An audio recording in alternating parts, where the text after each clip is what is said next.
วันนี้จะมีเมนูที่ชื่อว่าปีกไก่นิวออร์ลีนนะครับอย่างแรกเลยผมมีซอสมะเขือเทศจาก My Choice นะครับอย่างที่2ก็จะเป็นซอสพริกนะครับจาก My Choice เช่นเดียวกันนะครับไปดูเมนูนี้กันเลยครับ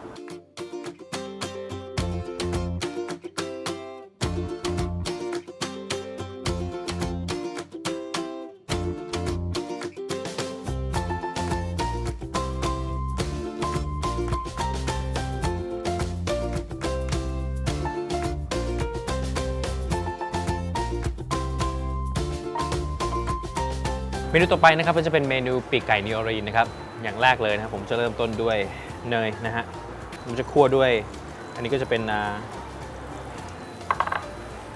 พาปริก้านะฮะผง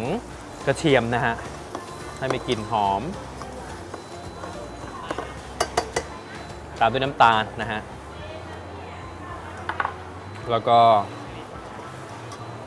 ซอสพริกแล้วเราก็จะใส่ซอสมะเขือเทศเช่นเดียวกันใช้ My Choice นะฮะเป็นซอสมะเขือเทศ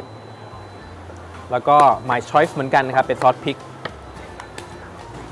คนให้เข้าด้วยกันหลังจากนั้นเราจะนำมาหมักปีกไก่นะครับอย่างน้อย1วันแล้วนำเข้าเตาอบ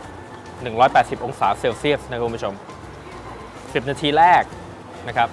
แล้วก็กลับด้านอีกฝั่งหนึ่งนะฮะเพื่อต้องการที่จะให้สุกทั่วหลังจากนั้นแล้วนะฮะผมก็จะนำปีกไก่มาหมักอย่างที่บอกนะคุณผู้ชมประมาณ24ชั่วโมงหลังจากนั้นเราก็จะนำเข้าเตาอบนะฮะ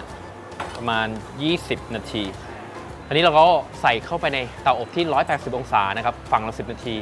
อันนี้เราก็ได้ปีกไก่ที่แบบน่ารับประทานมากเลย